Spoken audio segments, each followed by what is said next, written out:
Pinocchio. One night, long, long ago, the evening star shone down across the dark sky. Its beams formed a shimmering pathway to a tiny village, whose humble little homes lay deep in sleep. Only one house still had a light burning in the window, and that was the workshop of Geppetto, the kindly old woodcarver. He was busily carving a puppet out of wood. At last he is finished, cried Geppetto as he held the wooden boy high in the air. The only thing left to do now, said Geppetto to the puppet, is to give you a name. Let's see, I shall call you Pinocchio. What a grand name for such a handsome boy, Jiminy Cricket said with a chirp. But Geppetto's happiness soon faded, for deep in his heart he wished that Pinocchio were a real boy. From his bed, Geppetto looked out into the night and saw the bright evening star. Starlight, star bright, first star I see tonight. I wish I may, I wish I might have the wish I make tonight.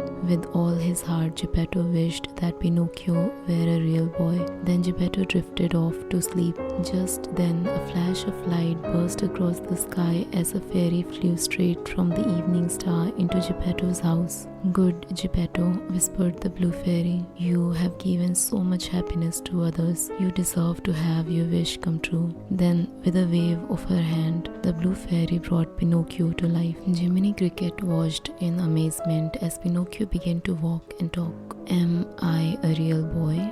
Pinocchio asked the blue fairy. No, Pinocchio, she answered. First, you must prove yourself to be brave, truthful, and unselfish. You must also learn to choose between right and wrong. But how will I know what is right or wrong? He asked. Your conscience will tell you, said the blue fairy. What's a conscience? Asked Pinocchio. That's the small voice that people don't always listen to. Jiminy Cricket answered with a chirp. Yes, said the blue fairy. She made Jiminy Cricket kneel down before her, and she dubbed him Pinocchio's official conscience. It was his job to see that Pinocchio did only what was right. Then the blue fairy vanished. When Geppetto awoke, he could not believe his eyes. My wish has come true, he shouted. Pinocchio is alive. Although Geppetto soon realized that Pinocchio was still made out of wood, it mattered little to him. I shall love you just the way you are, he told Pinocchio.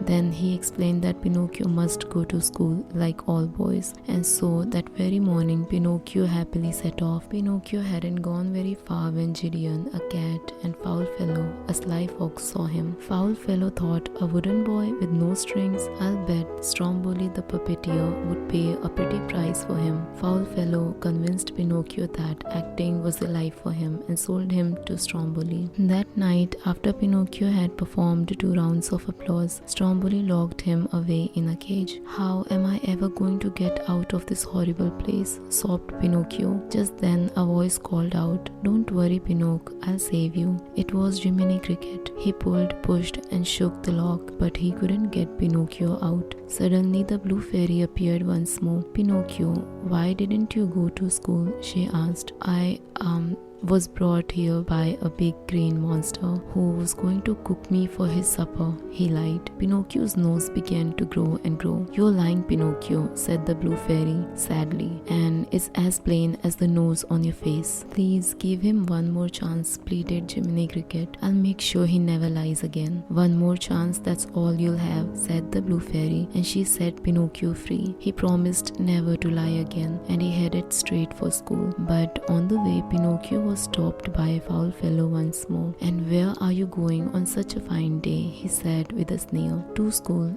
replied Pinocchio.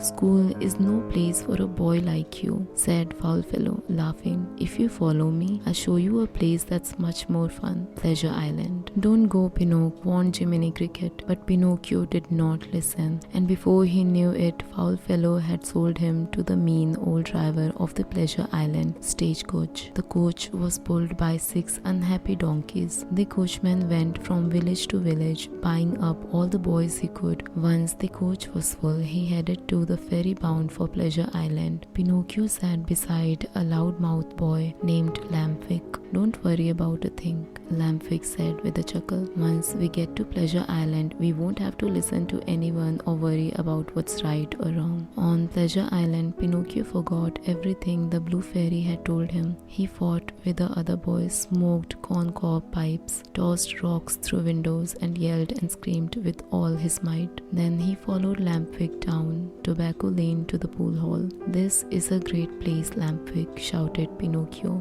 But as Pinocchio turned to his friend, he could not believe his eyes. Lampwick had suddenly grown long ears and a tail. Lampwick had turned into a donkey. Pinocchio felt the top of his head and looked down at his behind. He too had sprouted donkey's ears and a tail. Now he knew where the coachman got his tired, sad-looking donkeys. "Come with me before it's too late," cried Jiminy Cricket, who had quietly followed Pinocchio to Pleasure Island. As fast as they could, Pinocchio and Jiminy Cricket ran through the gates of Pleasure Island and jumped off the cliffs into the sea. Pinocchio and Jiminy Cricket swam all the way back to land and rushed to Geppetto's house. But when they arrived, Geppetto was gone. "Maybe something awful happened to him," cried Pinocchio. Just then, a beautiful white dove dropped a note from high in the sky. "It's from Geppetto," said Jiminy Cricket, "and it says that he went looking for you and was swallowed by a whale named Monstro. He's alive, but he's trapped inside the whale." "I must find him," cried Pinocchio. Pinocchio and Jiminy Cricket leapt into the sea to start their search. Soon they spotted Monstro and got as close as they could to the snoring whale. Suddenly Monstro opened his eyes and mouth and gulped down a school of fish. Pinocchio was swallowed along with them. Inside the whale, Geppetto was fishing. He felt a tug on his line and reeled it in. Pinocchio was at the other end. my son," shouted Geppetto. "I thought I'd never see you again." "I missed you so much, father," said Pinocchio. "I have been a bad boy and I'm sorry." "That's all right, my son," said Geppetto. "The important thing is for all of us to get out of here safely." "I have an idea," cried Pinocchio. "Let's build a fire. It will make Monstro sneeze us right out of here." So they built a fire, and the smoke tickled Monstro's nose till he let out a huge sneeze. Pinocchio and Geppetto were sent flying out to sea on their tiny raft. But then Monstro came charging after the raft. Soon Monstro caught up with the raft and splintered it with one blow of his powerful tail. Geppetto was sinking. "Never mind about me," he cried. "Save yourself, my son." But Pinocchio swam back to Geppetto and helped him stay afloat. Geppetto was washed safely ashore, but Pinocchio did not fare as well. Geppetto found him lying in the water among the rocks, lifeless. Geppetto took Pinocchio home. As he wept, a soft voice said, "Pinocchio, you have proved yourself brave, truthful, and unselfish. Now you will be a real boy." Pinocchio moved and blinked his eyes. He was alive and no longer wooden. Geppetto danced for joy. Jiminy Cricket was happy too. In Pinocchio, he had sure proof that when you wish upon a star, your dreams come true.